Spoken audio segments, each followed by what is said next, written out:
Whoa. Yeah. This is supposed to be so much in my face here. The closer you are, the easier it is for Zoomsters to hear it. And Oh, you may see there, Zoomsters, hello there they Zoomsters. They're behind me. The last No, time they're I here. was. You can look Oh, there. good. Yes. Hi, Susan. Happy birthday. Hello to all of you.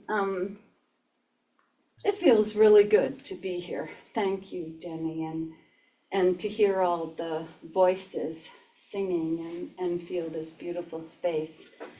And the rain, which has just been such a delightful and welcome element in our world, and from the inside of the home it can seem like it's cold outside, and then I open the door and it's exquisite. It's so fresh, and there's so many birds here this year, which I'm just finding myself in love with, and a kind of childlike wonder about them. The other day I went out, I don't know how many of you like to hear bird songs and know who's out there. And I'm not much into naming, but I discovered a new site called Merlin Bird ID. And you can press record and it tells you who's singing, even when there are 7 birds singing at once. And it just made me laugh. And I am talking about connection today and reciprocity, and I realized that my reciprocity with the birds singing was my laughter. I just felt just suffused with joy and so much life force, because they're flitting all over the place, you know, doing their special spring dance. So I don't know, this spring holds a lot of promise, I think. They always do, but for some reason I'm really feeling this one. And I'm gonna be looking at my notes, forgive me, but sometimes that's what I need to do. So I've been thinking a lot about connection, and this, you know, is nothing new in this space, but how important it is for our well-being. And some of those connections got disrupted in the last few years, and I've certainly felt that shift in things. At hospice here in town, at Mountain Home Health, we continued to work throughout COVID. So that connection remained, but it was different. We were masked and had goggles on at the beginning and gloves, and had separate doorways to enter and exit. You know, everything was choreographed in a way to keep us that distance, that 6-foot realm of distance. And I think it's left a mark in our communities. And so it's beautiful to see all of you sitting in a circle here. I'm so happy to see the circle again, and not rows of chairs. I love circles. And in restorative justice, we would, when I was facilitating those processes for juveniles who got in trouble with the law and the people they had offended. And we would imagine a fire in the center of the circle, and everybody's voice, everybody's words were like putting in a small twig to keep that flame alive. And I just feel that's what you're doing here as well. Every time you get together, adding your voice, one more contribution to the fire of life. For me, connection has so much to do with reciprocity, and that it's happening whenever we're listening and engaging, either with one another or with the world around us, in a way that's not just transactional, that's not just a marketplace engagement. I think you know what I mean by that. And one of the treasures of Taos is, even in the marketplace, most of my engagements have that human depth of reciprocity. The hello has some resonance and depth to it. And it reminds me of going I pulled the flexibility card when I came in today, and I realized everything I'm saying, none of it's on the page. So I guess I'm being flexible. Going into the old marketplace down in Juarez, I don't even know if it exists anymore. I haven't been down there for 3 decades probably. But at each entrance to that marketplace, which has 3 stories, is an altar to Our Lady of Guadalupe. And people make offerings there. And I was so struck by that. The making sacred of a space, the acknowledging that even in the marketplace there was a sacred presence, and to keep that alive. To me, that's one of those gifts that keeps us all connected to everything, and how important it is not to forget that and to bring that with us no matter what we're doing or where we are. And I wanted to read this little quote, perhaps. Well, 2 quotes. One is from Simone Weil. I never say her name right. Weil. Does anyone know how to say it? Weil, maybe. We'll try that. She said that attention is the rarest and purest form of generosity. Wow, nice. She's just was a brilliant woman. And so I want to thank you for your generosity because I feel that attention, that paying, it almost has the same root as the word tending. You know, it's a way that we're caring. We're caring for one another, and in that gaze, or even if your eyes don't meet, there's a transmission of energy that says you are here, you matter, and you're alive. And I remember Nettie at Taos Pueblo, she would tell me, you know, the way we were raised, when we passed by someone as a child and we passed by an elder, if we didn't stop and say hello, the elder would stop and say, "Who's your parents?" And that she didn't come to town as much anymore because people didn't say hello. And I remember, as some of you may, those old times in Taos in the late 60s. I think I came here in 69, in the 70s, and maybe even through the 80s. People would just stop their car by J.C. Penney's at that intersection with the plaza, and there wasn't a light. Maybe it was the only light. And they'd stop and talk to each other. And there was no honking horn. It wasn't a long conversation, but it was that taking that moment to say, I see you. And we're going our different ways and we're engaged with different things, but you matter, you're here, and I acknowledge your presence. And that was, or they'd wave. Do you remember the waving in your car when you pass somebody? I remember scratching my head and people would wave at me. I was like, who are they? What's going on here? It took a little while to learn that, but it was such a sweet moment that even in the busyness of moving forward, getting things done, we could say hello. We could take that moment and let that time stretch out and have some meaning. So attention, the rarest and purest form of generosity. She also said that attention, deep attention, was a form of prayer. And I think it is. There's a blessing that happens when we take that moment and give our attention to something, really see it and feel it. And I was thinking too of how attention and reciprocity are related. So the quote I have is actually from Robin Wall Kimmerer. Do you recall her, the writer of Braiding Sweetgrass? She also wrote a book called Moss that I haven't read.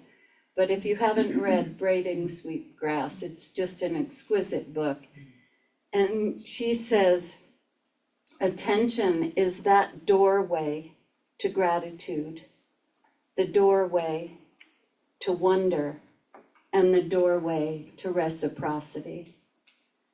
And that reciprocity, that connection, that relationship that happens between us and one another and all the non-human beings in our world, or the beyond human elements of the world, and even the weather.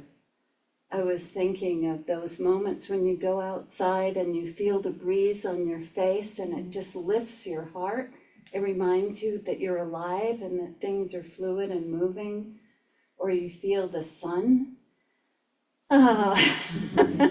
And just take a moment and sink into that. Just the freshness of the air or the moisture. And I'm reminded in this moment of my daughter, and when we lived in Northern California. Nova was born here, but we lived in California for a few years.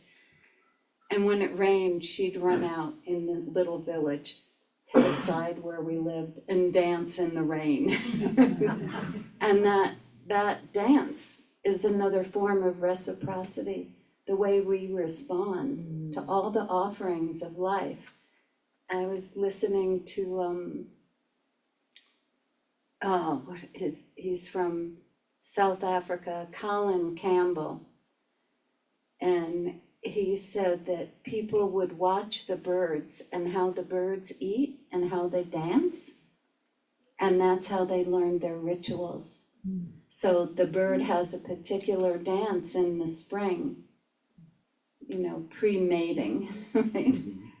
It has a dance, it has a particular response to being alive, and people would watch, spring, this is the dance, this is one dance for spring, by watching this bird, because the bird was, that was their reciprocity for life. This is what life offers. I respond by being fully here in whatever way I can, whether it's writing a poem or a haiku, or singing songs and writing songs, or for my friends on Zoom, for paying attention, right? For taking the time. So these webs of connection are what keep us alive. And I'm remembering Guadalupe de la Cruz Rios, a Huichol cantadora, singing healer that I spent many years with in ceremony and out of ceremony. And are you willing to stand up for a moment? She described connection to me this way. And I think I'm asking or inviting you to stand so that you can feel it. So she said at birth, we have 4 cords, silver cords, one here. They extend in 4 directions, in front of us, behind us, like from between the shoulder blades, and in both directions. And that these cords are attached to stakes that are set out far in the cosmos beyond any imaginable difference, or imaginable distance, not difference. So just feel it for a moment. Just plant your feet and feel as if you have, in Buddhism we also have the above and below, but she was talking about these 4 directions. Imagine feeling all the time that we are connected, that we are upheld with these pulsating, almost umbilical cords that are given to us at birth. Umbilical cords that connect us to timeless space beyond our usual habitat here on Earth. Can you feel that at all? We didn't take space, but just the uprightness. You cannot fall. You will not fail. You are deeply connected from the moment of birth. You always were, and you always will be.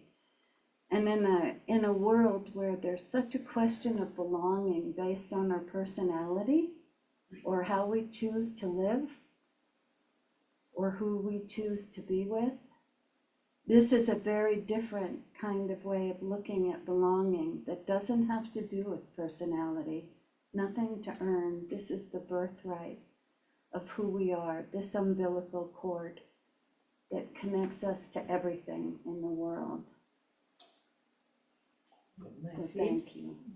Excuse I me? feel it in my feet. feel In your so feet, well? connected. Yeah. I feel the earth move under my feet. So I just wanted to remember Guadalupe, and if you ever should wonder if you belong, yes, you do. It's your birthright. Thank you. So one of my favorite images about belonging really is Indra's net. And I suspect everybody here may have heard some of this before. But I think it bears repeating. So Indra was, thank you. I don't want to leave anybody out. You're connected, you belong.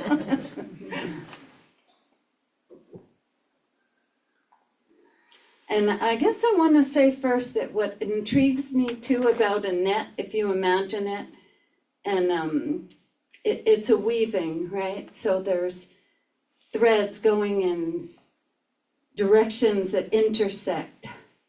And the web is not rigid, it's flexible. So it can hold us and it can cradle us, right? But there's plenty of spaciousness in the net.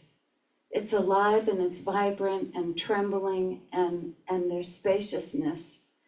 And I think that's one of the things that I love about weavings and about nets.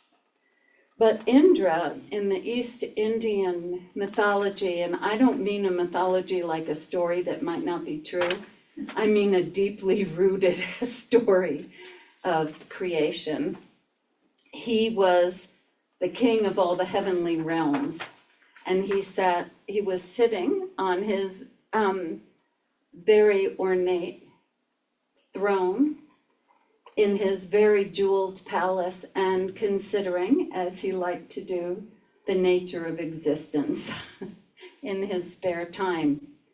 And he was contemplating that and thinking about what binds all things, what binds, not in a grasping way, but what ties everything together. A first ecologist, perhaps. And he saw this cosmic net that extended in all directions. And the net was woven with great care and precision. And at each place where the threads of the net intersected was a jewel. And that jewel radiated all of existence. And each jewel reflected the other jewels in the net. Can you see that? These were dewdrop-like jewels just shining with brilliance all through the cosmos. And he didn't want to consider this all alone, so he invited all the sages and wise people, here you all are, and asked them to consider it as well. And so they came, and it said that they explored all these intricate patterns that were made in the net. And they explored the extent of it, and they looked at the light and the complexity. And they discovered, to their surprise, that the net did not only extend in the heavens, but that it embraced all of Earth. Good thing, eh? And it embraced all the humans and animals and all the plants on the earth, everything in the natural world. And that every action and every thought and every emotion trembled through the net. Everything trembled through the net. And all of that contributed to not only its vibrancy, but its delicate, but very strong and resilient presence all through the cosmos. And that so nothing, absolutely nothing existed in isolation. Something COVID could not change, right? The true nature of our relationship to each other. Actually, maybe it was even made more pointed by COVID. how much we all depend on each other all over the world. I hadn't thought of that before. I was thinking more of a destructiveness, and at this moment, I'm thinking what was really pointed out was we do not exist in isolation. Not at all. But it took something frightening, perhaps, to remind us of that. And that no matter how small or insignificant, in quotes, things appeared to be, nothing was insignificant, that everything mattered. And you hear the reflection of these thoughts all through so many cultures, right? I'm just thinking of, what's that one about when a butterfly waves its wave, flies or something, there's rain somewhere, right? This is not just an isolated idea in East India, it's all throughout the globe. When those things happen, I'm so delighted. I'm like, maybe there is truth. There's bedrock, there's foundation somewhere, and it's been expressed in so many words in so many places. And so the actions of one being or anything, the butterfly, would ripple throughout the entire net. So again, here's Indra's, they call it Indra's net. He didn't create it, he envisioned it. And it was all through the cosmos, and at every intersection, a jewel reflecting the entirety of existence and reflecting all the other jewels. I love seeing you across, Danielle, right? And seeing your smile and just thinking of those moments when we really take a moment to see someone and feel them. It's like, then I see for a moment that jewel-like nature in your eyes, you know, in the shimmering of your eyes. So for me, that trembling in the net happens when I suddenly think about somebody that I haven't thought about in a long time. And I think, I should call them, right? Or I decide to go somewhere that I hadn't planned on going. This has been happening lately. And I walk into a store or Coco's Cafe and I see somebody who says, oh my gosh, I've been wanting to see you and ask you something. Or on the way going somewhere, I see something that catches my eye and lifts my spirit for a moment, and I would not have seen it if I hadn't just followed that impulse. And I think sometimes that I can think of that impulse as a trembling in the web that's close to me, right? Or I dream of somebody, right? Those connections. And certainly my work, and I've lived in Taos now, I guess it's 55 years. And there are faces I've been seeing all that time, people I don't spend a lot of time with on a daily basis or a weekly or sometimes even yearly basis. But we are aware of one another in the community and how that feels to be aware of them, to know that they're here. How deep those connections go and the resiliency of the community because of that. Because of that. Lately, it's so often at funerals, right? But I was gonna give a timeline, I'm not going to, but so frequently I'll think I see somebody and I know they're gone. They've died, but there's just that instinct, that moment, because they were not insignificant. They mattered, and they left an imprint here on my heart and in this community. So that's how I think of Indra's net, and that trembling of the net, and perhaps even more importantly, considering that each of you, each of us, is a jewel at that intersection. And how does it feel to see ourselves for a moment as a jewel that's reflecting all of existence, that it's all in us. And if you've listened to Thich Nhat Hanh, he will talk about if you miss your mom, or your dad, just look at your hand, right? That they're in your DNA. you are a living representation or the fruit in the Mayan, Martin Prechtel would say, we're the fruit on the tree of life, right? We carry everything here in our bodies. And that reflects our ancestors way, way back, known and unknown. So how could we ever be alone in that lonely kind of way, that heartache kind of way? I like aloneness. Loneliness is a different animal, right? Loneliness is when I forget the connection, or I'm reminded, hey, this connection could use a little work, Rose. To bring it back to life, to acknowledge it, to appreciate it, and give it attention. The other image that I love about connection is a tapestry, and did I tell you this little piece of a dream, I guess, because it's coming so strongly. I dreamt one night that there was this beautiful woman sitting with her back to me, and on her back kind of was a gold shield, and from it hung these strands. And I realized it was a weaving of my life. It was the warp threads. Do you know about warp and weft? So the warp threads, if you've ever warped a loom, they're kind of the body, the structure of the dangling threads, and then the weft is the thread you weave in and out, and that makes fabric, right? That interlocking again is what creates fabric. And I was thinking of the web of life, or the tapestry of life, that those warp threads kind of are what we're given at life when we're born, our experiences, our ancestors, not just blood ancestors, but the people who have inspired you, and all the possibilities, all the opportunities that are there. And then we're the weavers.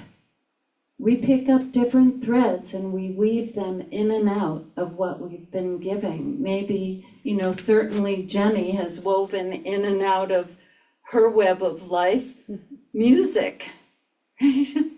Music. Maybe you're weaving poetry into your life, or you're weaving friendship or love, skiing. Whatever it is, what thread you've picked up as being important. What have you wanted to weave into the fabric of your life, the tapestry of your life? Prayer, community, Taos. Everything that we've encountered, your beloved animals, your beloved friends, all the things that we've woven in, the things we listen to, the foods we eat, gardening, planting seeds. So I'm wondering if anybody just wants to name something that you've woven into the tapestry of your life, something precious to you or delightful to you that's in the tapestry of your life, where you have picked up the thread of connection and woven it through this tapestry, this net. Children and grandchildren. Good job. Nature. Nature. Yeah. What's that? New puppy. A new puppy is woven into the tapestry. That takes some room. That'll liven up the threads. Yeah, it rocks. He rocks. Good. Too. So I think it's important to remember ourselves both as a jewel and as a weaver, right? Firmly connected. It's unshakable, this connection. What Guadalupe was teaching was, it's unshakable. You can't break those cords.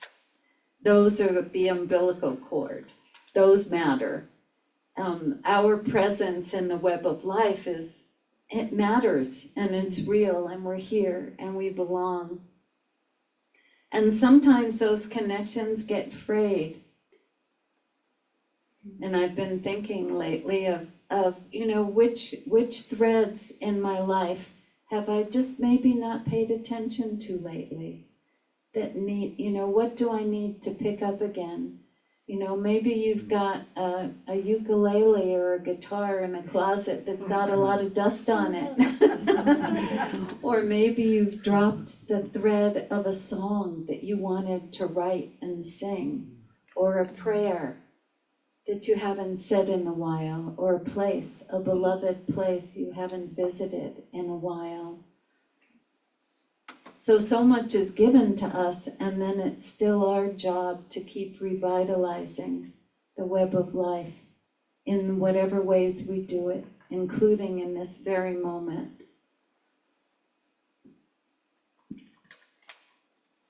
Let me see if it's in. So, because it's spring, right? There's this life force surging in us and around us, right? And I think that it's part of being in the season of spring is that it's such a beautiful opportunity and such a perfect time to pick up the threads of what matters and weave it back very firmly into your life, into the tapestry of your life, so that you feel that vibrancy, that trembling in the thread, that connectivity, that beautiful life force, even if it just means you're going to go home and sit and look at the birds and laugh with them as they're singing. Actually, today, a chipmunk appeared. I haven't ever seen a chipmunk on my land, or on the land I'm blessed to live on. And it actually for a while shared the space where it put out bird seed with a few finches, but not for long. The finches actually overcame the chipmunk. But what new life is on the horizon that's begging for your attention? Not just physical life, but all the kinds of new life that are waiting for us. And to remember ourselves very deeply and unshakably as belonging to the world. We belong to life. Life doesn't just belong to us, we belong to life. And so there's that call and response, that reciprocity that's being asked for. And I want to end with saying that therefore we get to strengthen the web of life. In the face of all the destruction and war and misery, we get to strengthen the web of life. It's both our honor and our duty, in a way, our task. It's our responsibility. And I learned the word responsibility not as a burden, but break it into two words: response and ability. We have the ability to respond to one another, to the weather, to the non-human beings, to the beyond human beings, and to all that's calling out to our heart, wanting to hear from us, wanting to hear our voice. In Hebrew, I think it's the beginning of the Torah is the word hineni. I am here, right? I am here. And so are each of you. And how do we respect and honor that? And as the beloved poet Mary Oliver said, it is a serious thing just to be alive on this fresh morning in this broken world. And thank you.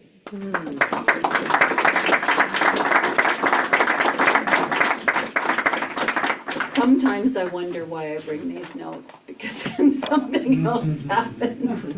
Thank you for your beautiful attention.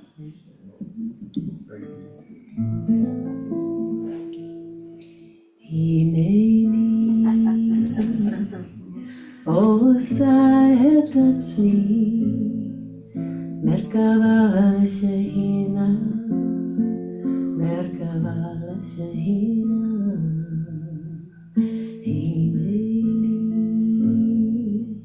O Sahetati Merkava Shahina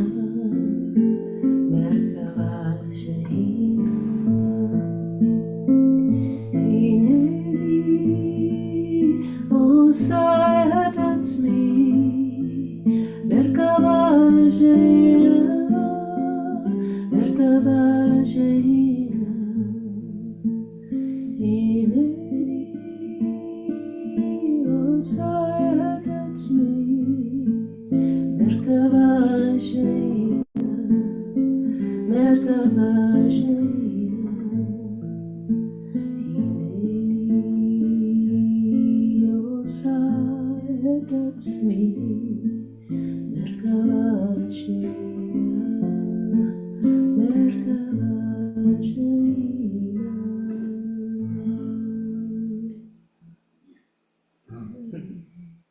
Thank you, Jenny. I've never heard that before. It's on one of my records. Oh. But it's the Hebrew for Hineni, here I am. Osaya Tatsmi is preparing myself. Merkava is to be a vessel for, or it's, the literal is chariot, but it's also a vessel, that reciprocity thing I was thinking. The Shehina of the divine feminine being. So here I am preparing myself to be in reciprocity and welcoming the divine feminine. So that just, I had a totally different thing planned, but that was what happened. So we're gonna sing our love song. Now there is love on earth and it has begun with me. Now there is love on earth, the love that was meant to be. With all our relations, loved ones all are we. Now I walk with my family in perfect harmony. Love has begun with me, and this is the moment now. With every breath I take, let this be my joyous vow. To take each moment and live each moment in love eternally. Now there is love on earth, and it has begun with me. We are the light, the love, and the presence. Wherever we are, love is, and all is well.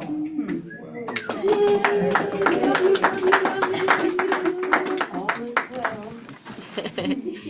It's all good. It's all Good good. food Good upstairs. food upstairs. Love you. Sending love to you, Betsy, Susan, Susan Lime.